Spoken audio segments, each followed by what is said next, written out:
courier just for their fins. We do want to try to save sharks out there in the wild. They are vital to the ocean and the health of our ocean. They are known as apex predators, which means they're at the top of the food chain. So they help keep some of the other fish and mammals in check out there. And overfishing them just really disrupts the ecosystem. Sharks in general are very slow to grow and to mature. They mature later in life and they reproduce later in life. So it takes a long time for them to have young. And they also only have a couple young at a time. So it takes a while for the populations to grow back once they have been devastated. We can all do our part by helping to save sharks out there in the wild.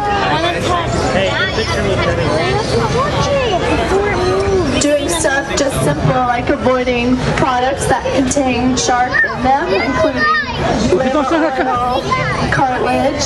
And you can find a lot of these shark supplements in different things.